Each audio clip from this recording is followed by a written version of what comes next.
Bonjour à tous, bienvenue sur la chaîne Suisse Carnivore. Aujourd'hui, c'est un peu spécial parce qu'on va pas faire un témoignage sur l'alimentation carnivore, mais on va parler d'un sujet qui préoccupe un peu tout le monde, c'est la viande et l'écologie. Donc, j'ai le plaisir d'avoir avec moi Géraldine.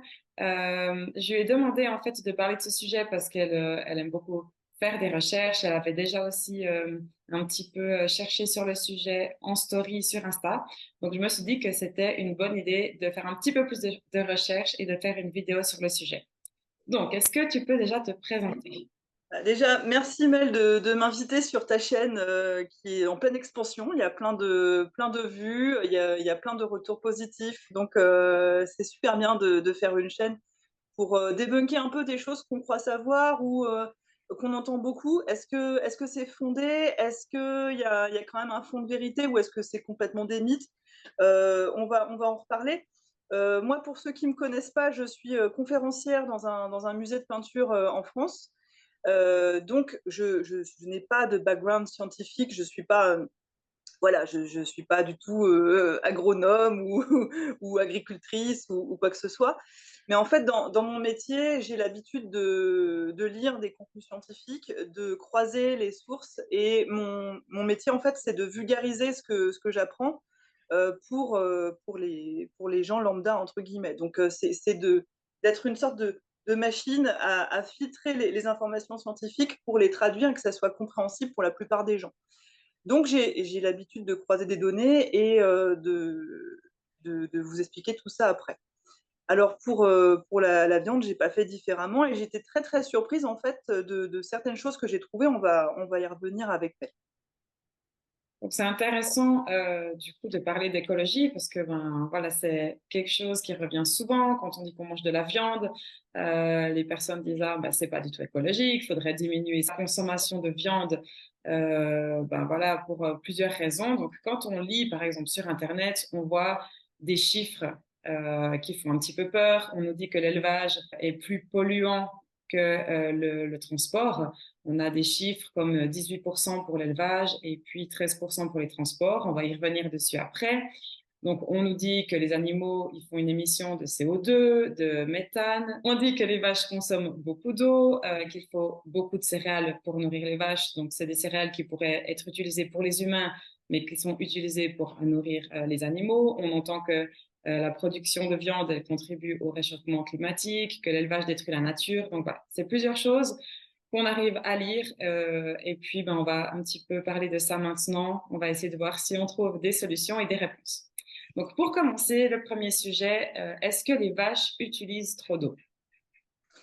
Alors, c'est vrai que c'est quelque chose qu'on entend énormément, qui est reproché donc dans la création d'un kilo de viande. On dit qu'il faut entre 10 000 voire 100 000 litres d'eau, donc ça paraît quand même fou. Et c'est vrai que c'est un argument qui est souvent avancé pour donc incriminer la viande. À savoir que moi, il y a quelques années, j'ai tenté de m'orienter vers le végétarisme, justement pour des raisons écologiques. Donc, j'avais vraiment, vraiment envie de savoir la vérité de ce sujet-là. Je ne dis pas que je suis complètement neutre là-dessus, mais j'avais vraiment envie de savoir si effectivement la viande était coûteuse en eau. Et en fait, en m'intéressant à ce sujet, je me suis rendu compte d'une chose, c'est que les médias sont assez partisans parce que ils reprennent tous la même source. Et le problème, c'est que cette source, elle n'est pas forcément, comment je pourrais dire, elle est biaisée en fait, hein. Cette source, elle nous vient d'un agronome qui s'appelle David Pimental. Alors, vous pouvez chercher un David Pimental. Il a écrit un rapport pour la FAO en 2006 qui s'appelle L'ombre portée du bétail. Et en fait, le problème de ce rapport, c'est qu'il va poser une hypothèse qui est vraiment le scénario catastrophe. Le problème, c'est il a fait un calcul qui aboutit à des données qui sont absolument aberrantes parce qu'il a fait le scénario du pire. Ça veut dire qu'il a pris la plus grande pluviométrie, enfin, il a pris la pluviométrie en compte dans son calcul. Si on reprend les choses très simplement, un bœuf, il est élevé pendant 500 jours. Pendant 500 jours, il va produire à la fin, in fine, 125 kilos de viande. Si on accepte le postulat de David Pimental, ça représente 12 millions de litres d'eau. Donc ça, c'est absolument fou, ça fait très très peur. Mais il y a un homme qui a essayé de refaire le calcul de David Pimental, c'est Simon Fairley. Simon Fairley, lui, il a été ancien rédacteur en chef de The Ecologist. Donc c'est quelqu'un qui, lui, vient de la branche écologique et qui a essayé de comprendre ce calcul. Et en fait, quand il a essayé de déconstruire le calcul, il s'est aperçu que non seulement David Pimental prenait la consommation d'eau du bœuf sur les 500 jours, mais prenait aussi, comme je disais, la pluviométrie, donc la précipitation d'eau qui est tombée sur le terrain où le bœuf a été élevé. Ce qui paraît un peu, comment dirais-je, un peu fallacieux parce que que le bœuf soit là ou pas, la pluie, elle tombe, quoi. Donc, c'est pourquoi la prendre dans le calcul. Surtout que, comme je disais, lui, il a pris la plus grande pluviométrie possible sur le terrain le plus large possible. Donc, il a pris, mettons, tu vois, les bœufs qui sont élevés, je sais pas moi, en Amérique du Sud, sur des hectares et des hectares et des hectares de ranch, et il a pris la pluviométrie de tel pays qui était la plus large possible. Et donc, à la fin, tu obtiens ce calcul qui n'est pas réaliste. Un bœuf, il boit 50 litres d'eau par jour. Donc, si tu prends juste ça, ça te fait 200 litres d'eau par kilo. Donc, oui, c'est coûteux en eau, mais c'est quand même que 0,2% du chiffre qui est avancé par la plupart des gens. 0,2%. Donc, ça n'a rien à voir avec ce qu'on entend très souvent. Ensuite, du coup, le deuxième sujet, donc la viande cause le gaz à effet de serre, parce que ben, les vaches vont libérer du CO2, du méthane, et puis parce que des forêts sont converties en pâturage. Donc, qu'est-ce que tu en penses? Alors, je ne sais pas quel chiffre tu as, Mel, mais moi j'ai trouvé effectivement que la production de viande occasionnait 14 à 18% de gaz à effet de serre. À savoir que le secteur routier, c'est 15%. Donc, la production de viande causerait plus de gaz à effet de serre que les voitures, que les fusées, enfin, ça paraît fou parce qu'en fait, on se dit, mais on a quand même produit de la viande pendant des milliers d'années. Pourquoi est-ce qu'on aurait ce problème-là juste aujourd'hui? Même si on consomme beaucoup plus de viande, on a du mal à corréler les choses. Alors déjà, ce qu'il faut savoir que c'est à nuancer parce que c'est une moyenne mondiale. Donc ça ne prend pas du tout en compte le particularisme de certains pays. En plus, dans ce calcul, on prend en compte déjà le transport. Donc forcément, ça alourdit puisqu'on prend la production de gaz à effet de serre de l'industrie de la viande plus le transport. Donc en fait, quand on dit que c'est moins que le transport, je trouve ça un peu bizarre puisqu'on prend le transport dedans. Donc il y a ça. Et après, du coup, c'est un calcul, c'est plus un dogme validé par l'ONU depuis 2006. On est toujours un peu sur le même rapport.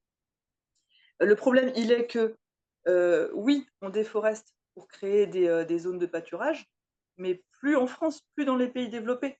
Ça, c'est dans les pays plus d'Amérique latine ou ce genre de choses, où là, effectivement, c'est un problème. Mais nous, par exemple, en France, ça fait longtemps qu'on a effectué cette bascule et on ne détruit plus de forêts pour créer des zones de pâturage.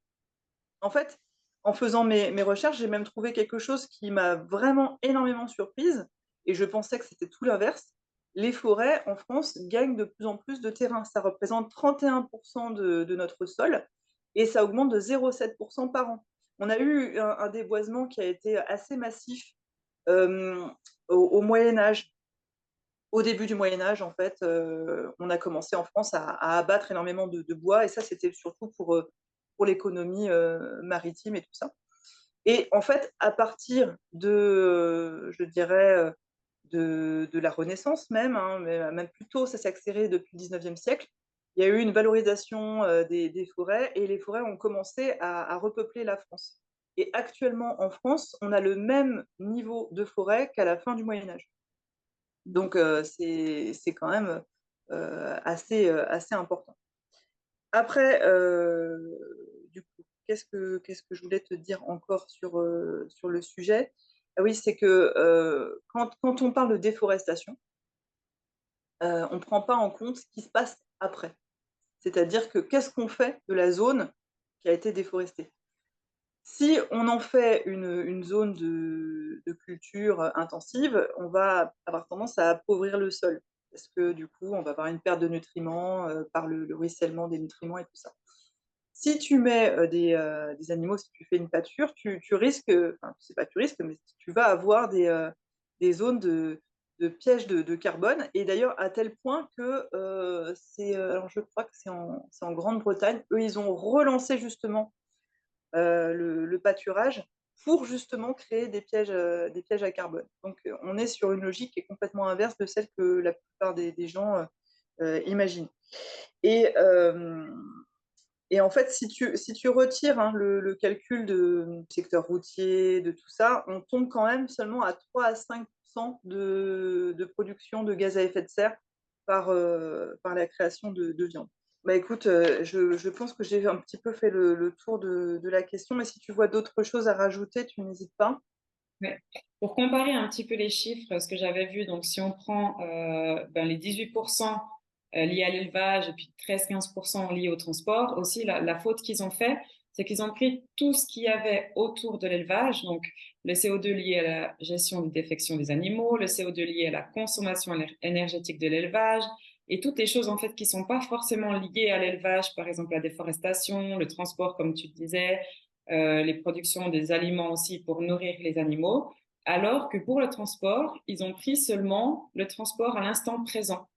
Et du coup, ils n'ont pas pris aussi tout ce qu'il y avait autour, en fait, tout ce qui tourne, par exemple, autour de la fabrication du véhicule, la construction des chemins de fer, tout ça, ils n'ont pas pris. Donc, au final, c'est pas du tout égal. Si on veut comparer, il faut vraiment comparer deux choses qui peuvent être comparables. Et Et autre chose aussi, c'est qu'on ne prend pas en compte le fait qu'avec ou sans viande, le bois serait abattu quand même. oui, c'est ça. Ouais. À Parce ce niveau. que, le bois est souvent abattu pour lui-même, pour son essence, parce qu'on en a besoin. Donc, de toute façon, les forêts seraient quand même utilisées. Donc, mais comme on disait, c'est pas un il faut quand même prendre en compte le particularisme aussi, par pays. On n'a pas tous la même gestion en fait de nos forêts. Mhm. Donc ça, c'est principalement, ouais, l'Amérique du Sud et tout ça. Oui. Après, bon, c'est vrai on va dire qu'il y a des sujets des points qu'on pourrait améliorer, mais bon, malheureusement, on n'a pas encore le pouvoir d'agir sur la gestion de la forêt amazonienne, Oui, ouais. même si à notre échelle, on peut essayer certaines choses.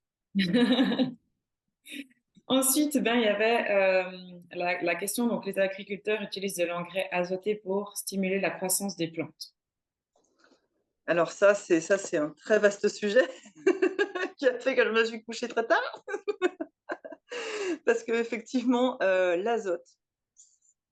Alors déjà, on va revenir un peu sur ce que c'est que l'azote parce que bon, bah, certaines personnes ne connaissent pas forcément les engrais chimiques ou ce que vous voulez.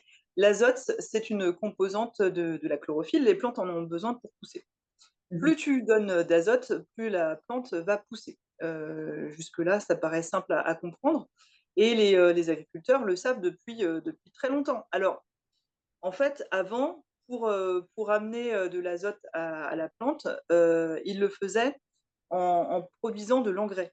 Donc ça veut dire que là où tu avais une production de céréales, de plantes, tout ce que tu veux, tu avais aussi de l'élevage parce que on allait amener de l'engrais pour nourrir le sol, pour que la plante puisse ensuite trouver de l'azote dans le sol et pousser.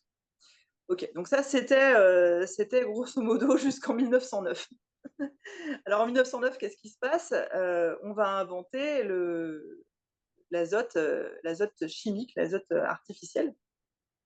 Les industries, ils ont trouvé comment la synthétiser en fabriquant de l'ammoniac, en alliant l'azote de l'air avec de l'hydrogène, lui-même issu du gaz fossile.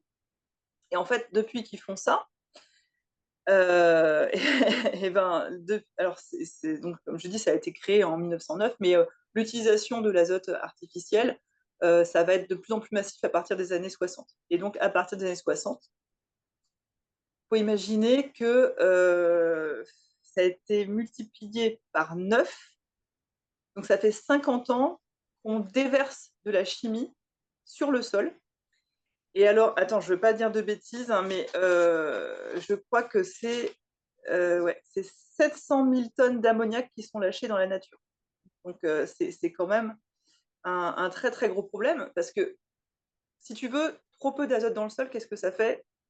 Ça fait que ta plante, elle est carencée en protéines et que soit elle ne pousse pas, soit elle ne donne pas les bienfaits qu'on imagine. Par exemple, si tu fais pousser du blé sur une terre où il y a pas d'azote ou très peu, le blé que tu vas récolter aura des problèmes de panification. Par contre, si tu mets trop d'azote dans le sol, et du coup, malheureusement, les agriculteurs sont tentés d'aller toujours vers plus d'azote parce qu'ils imaginent que plus d'azote, bah, il y a plus de rendement. Le problème, il est que la plante, elle ne peut pas forcément consommer le surplus d'azote. Donc déjà, via le réseau racinaire, s'il y a trop d'azote, bah, la plante en prend une partie et l'azote qui est en surplus va aller plus profondément dans le derme de la terre et va aller vers tout ce qui est, tout ce qui est eau souterraine et compagnie. Et si l'azote contamine les eaux souterraines, bah, le problème, il est multiple, parce que là, je vais te dire, mais alors c'est un chantier écologique. En fait, ça pollue les eaux potables. Donc, nous, en France, on consomme des eaux de source. Donc, qu'est-ce qu'on fait? Bah, on est obligé de dénitrifier les sources d'eau potable. Donc, non seulement c'est coûteux, mais en plus de ça, bon, bah, c'est vrai que si on ne le fait pas, c'est très dangereux pour la santé. Et autre chose, l'azote qui est massivement présente dans les eaux souterraines, ça peut entraîner une eutrophisation de l'eau. Donc là, en fait, qu'est-ce qui se passe? C'est que ça génère des algues, et ces algues, en pourrissant, hein, tout simplement, provoquent des gaz qui sont toxiques. Qui sont toxiques pour les humains, qui sont toxiques pour les animaux. Alors, on voit bien en quoi c'est un problème, mais le problème, il est que il faudrait complètement changer de paradigme. Parce que le fait d'avoir créé comme ça de l'engrais artificiel, il y a grosso modo, on va dire 100 ans, ça a généré quoi? Ça fait qu'on a séparé un modèle économique qui jusque-là était viable, qui était vertueux, parce qu'on avait des animaux qui produisait de l'engrais, qui nourrissait les plantes, qui nourrissait les animaux, enfin bref, ça semblait parfait, mais ça n'avait pas un rendement de fou, et c'était ça le problème à l'origine. Et en fait, de ça, on a séparé la production d'animaux et la production de plantes. Et en séparant les deux, on a pu les pousser à un paroxysme qu'on n'avait jamais atteint jusqu'alors, mais qui est complètement dingue.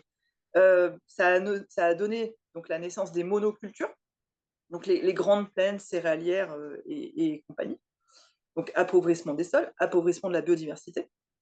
Et ça a donné la naissance des élevages industriels, qui sont en fait, c'est eux qui sont dans la ligne de mire des écologistes, et à raison, parce que c'est clair que produire de la viande en parquant des animaux dans des endroits et en les nourrissant de céréales, c'est un non-sens écologique.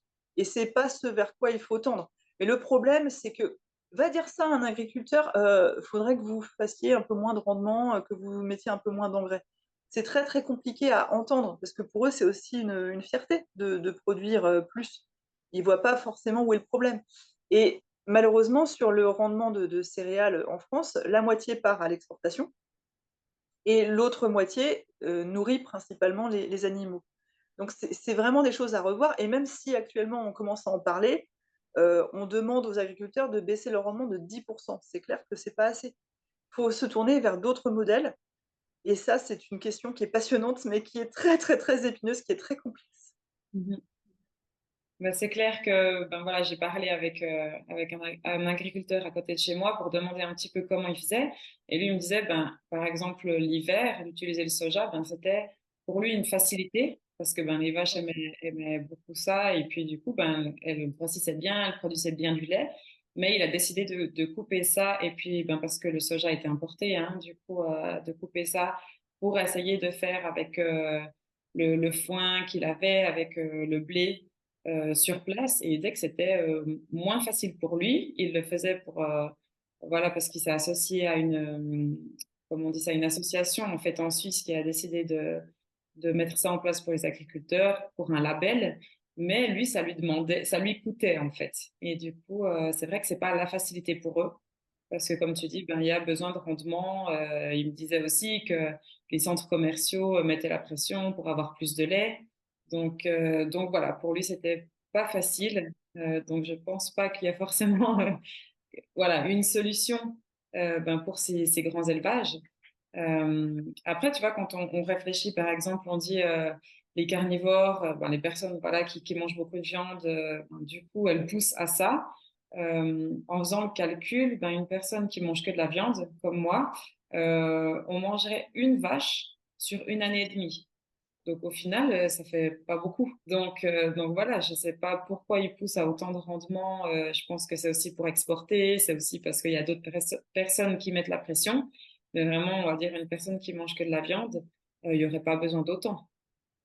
Alors, si tu veux qu'on parle un peu des solutions qu'on peut avancer pour, avoir, enfin manger de la viande de manière «plus verte» entre guillemets, effectivement, il y a des pistes. Par exemple, consommer ce qu'on dit nose to tail, c'est-à-dire consommer tout l'animal, Mhm. heu, de la tête, hein, jusqu'au sabot. C'est ça que ça veut dire nose to tail. Ça veut dire ne pas consommer seulement du muscle, mais consommer aussi des abats. Ça, c'est écologique. En plus, c'est très bon pour la santé. C'est pas le sujet de la vidéo, mais ça peut être une piste de réflexion pour aller vers quelque chose de plus écologique, d'une part. Après, il faut bien se dire une chose, c'est qu'on ne pourra pas continuer avec le modèle actuel.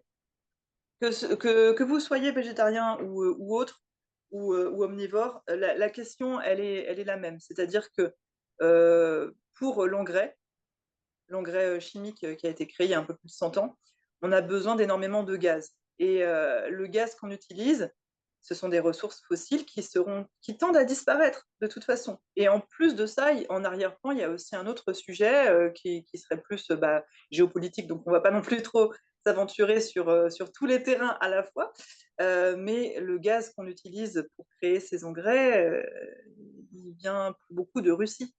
Donc, on ne peut pas se permettre d'être dépendant de la Russie pour créer notre engrais, qui en plus nous amène vers quelque chose de délétère. Donc, effectivement, il va falloir penser à d'autres circuits, à d'autres schémas. Et en fait, c'est à la fois excitant et passionnant parce qu'il faut qu'on trouve d'autres façons de faire, un autre paradigme. Le problème, il est qu'il faut une prise de conscience collective, mais on peut commencer petit bout par petit bout, entre guillemets. On peut commencer à une échelle plus réduite. Comme tu dis, bah, déjà, consommer, de la viande qui vient de secteurs bio et tout ça et par rapport à toutes ces solutions qui peuvent être trouvées, il faut revenir à des schémas peut-être plus réduits, plus naturels, comme par exemple la sylvopasteurisation, qui consisterait à non plus utiliser forcément des pâturages, mais aussi, des sous-bois où là, les animaux, ils sont plus parqués, il y a moins de stress, hein, parce que forcément les animaux, ils vont évoluer dans la nature, dans les sous-bois. Ils profitent de l'ombre qui est donnée par les arbres en été. Après, ça les protège de la neige en hiver. Eux-mêmes, ils vont participer aussi à faire diminuer les bioagresseurs comme certains insectes parce qu'ils vont les consommer, hein. Les poules, par exemple, adorent manger ce genre d'insectes. Ça va aussi permettre d'éviter parfois les feux de forêt, dont on parle beaucoup en ce moment, parce que les animaux, ils vont éclaircir un petit peu les sous-bois. Donc, et puis ils vont varier leur alimentation parce qu'ils vont consommer des baies qu'ils ne consommeraient pas normalement. Ça va être le retour des haies, donc de nouvelles niches écologiques. Donc je ne dis pas que c'est la solution à tout, mais on peut tendre à aller vers une production qui serait un peu plus en accord avec les saisons, un peu plus en accord avec la nature. Comme tu dis, en fait, ton agriculteur, il utilise du soja parce que c'est plus confortable pour lui, et je comprends parfaitement, vu ce qu'on lui demande. Mais il y a un moment donné, où on ne pourra pas continuer comme ça. Et concernant la production de méthane des vaches, c'est vrai qu'on n'en a pas parlé plus que ça, mais oui, les vaches produisent du méthane et oui, c'est un problème. Peut-être pas autant du coup que ce qui est décrié, mais il y a quand même une production de méthane, hein, parce que bah, l'estomac d'une vache en produit. On peut aussi utiliser ce méthane. Il y a quelque chose que peu de gens connaissent, c'est la méthanisation. Alors la méthanisation, qu'est-ce que c'est? C'est une réaction qui a été découverte en 1776 par un certain Alessandro Volta. En fait, le type, il se baladait dans la nature et il se trouve devant un marais. Et de ce marais émane en fait du gaz. Et il va se rendre compte qu'il y a une réaction chimique qui n'est pas inintéressante, c'est que lorsqu'il y a des déjections organiques, donc soit via les animaux ou via les plantes, dans un environnement qui est anaérobie, c'est-à-dire qui est privé d'oxygène, il y a la production de gaz. Et du coup, il va se rendre compte qu'on peut utiliser ce procédé, on peut le reproduire industriellement. Donc c'est ça qu'on appelle la méthanisation. La méthanisation, tout simplement, c'est la production de gaz grâce à des matières organiques et des bactéries. Et vous voyez, moi, parfois, je vous parle de mon château où je travaille, hein, le château de Chantilly, au 19e siècle, était alimenté par méthanisation. Ça veut dire qu'il y avait une usine à côté du château, et grâce aux déjections des chevaux, parce qu'on a beaucoup de chevaux dans la région et des vaches, on utilisait en fait ces déjections pour produire du gaz qui permettait d'éclairer tout le domaine du château au 19e siècle. Et en plus de ça, le reliquat qui est généré par cette industrie, entre guillemets, peut être utilisé pour les sols, et donc ça limite l'utilisation d'engrais annexes. Parce que du coup, tu n'as pas besoin d'engrais de synthèse puisque tu as ce reliquat. Et en fait, ce qui est intéressant, c'est que grâce à toi, Mélina, parce que du coup, j'ai fait quelques recherches quand même sur le sujet, je me suis aperçue qu'il y avait une étude qui avait été lancée par l'INRAE, donc en 2022. C'est une étude croisée sur 46 fermes. Donc, en fait, ils se sont basés sur 16 indicateurs clés pour déceler si cette méthanisation pourrait être soit neutre, soit mauvaise, soit bonne pour l'environnement.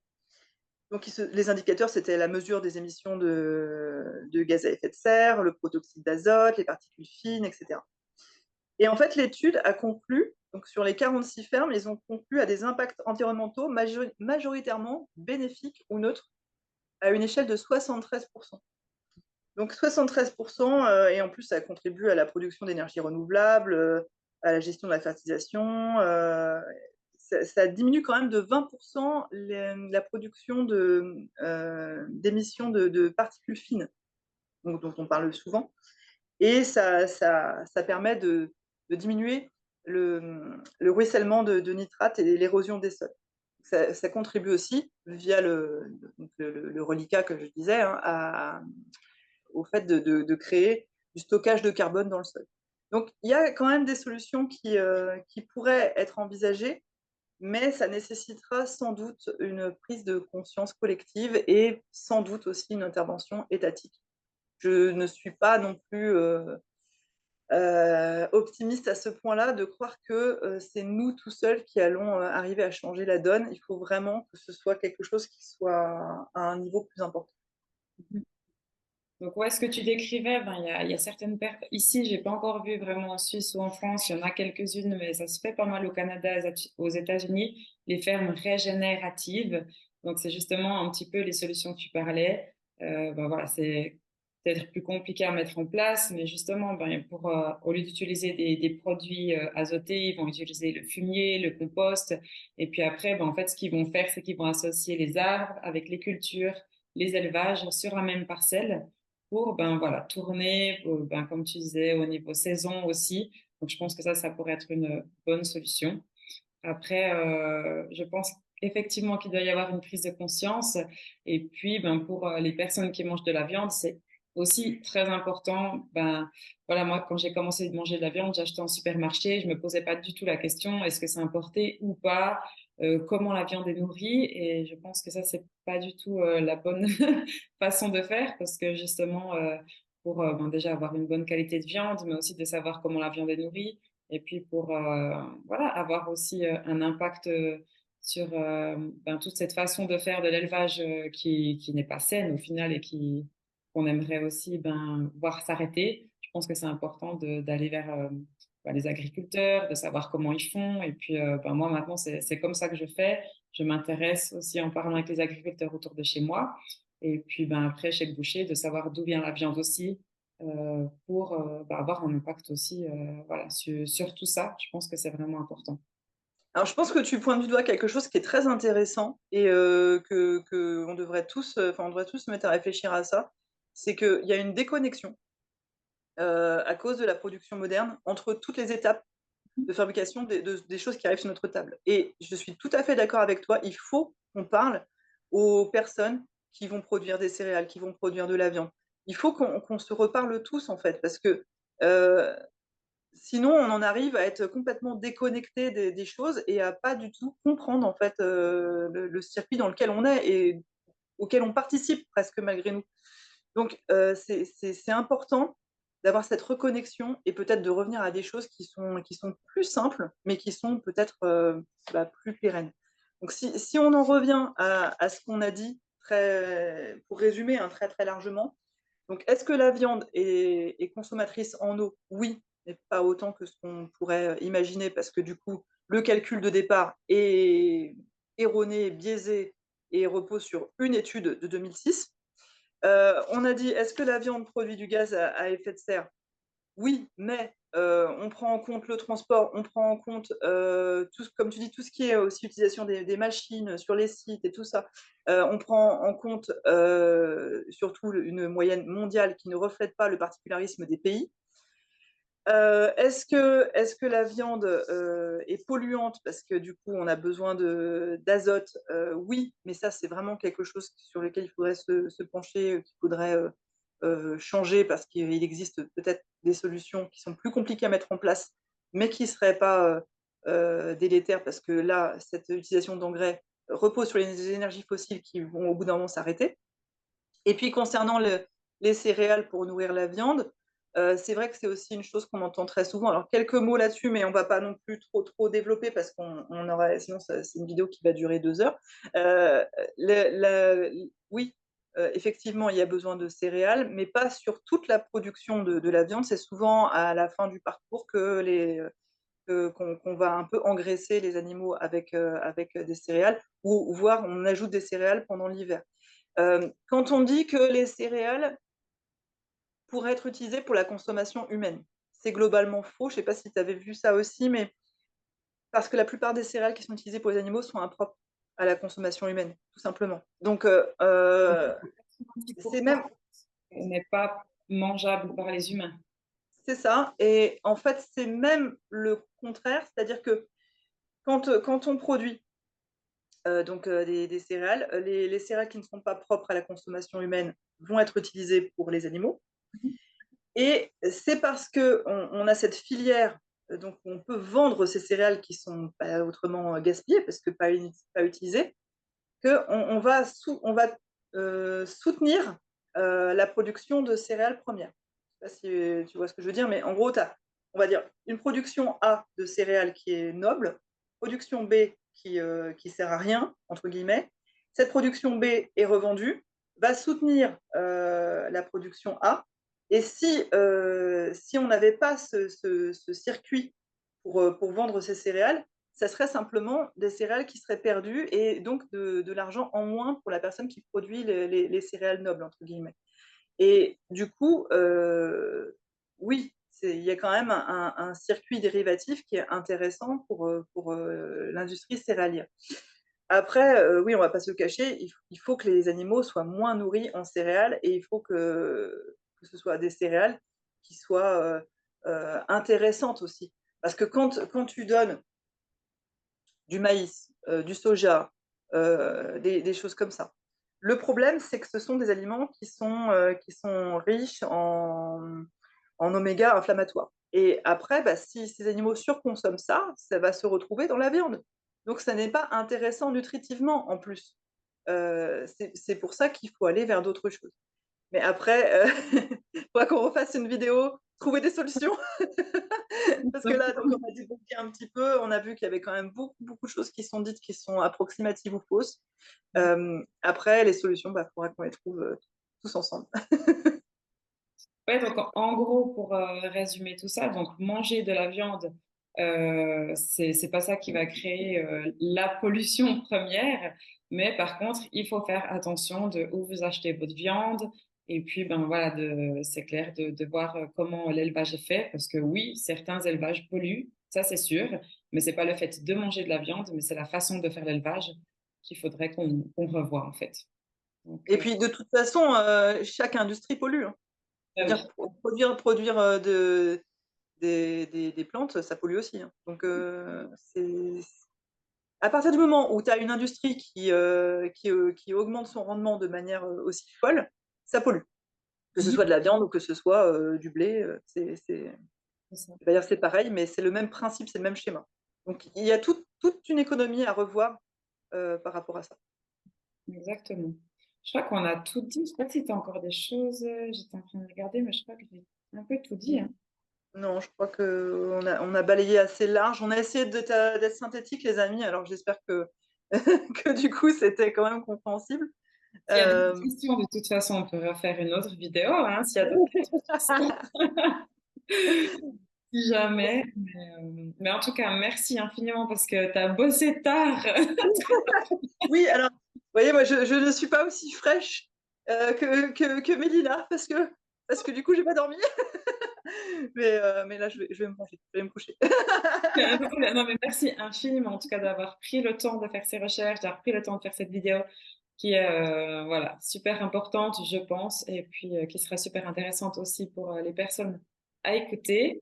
Ben, si jamais les personnes veulent te suivre donc sur Insta, c'est au coco. Je mettrai dans la description et puis voilà, hein, À savoir que c'est un compte qui s'intéresse principalement à l'alimentation hypo-inflammatoire. Donc ce c'est pas un compte carnivore, mais c'est plutôt orienté sur l'alimentation cétogène, hypo-inflammatoire. Mais effectivement, l'alimentation carnivore peut participer de ça, donc vous y retrouvez aussi pas mal de choses sur le sujet. En tout cas, je te remercie infiniment de m'avoir invitée, ça m'a fait énormément plaisir de te voir déjà, ma chérie, tu es tellement belle. De parler avec toi, et puis aussi, c'est un sujet qui est passionnant. Donc c'était vraiment passionnant de débunker tout ça et de venir, fouiller, chercher des choses sur le sujet. Merci beaucoup. Donc, merci beaucoup. Je vous souhaite à tous une belle journée. Au revoir.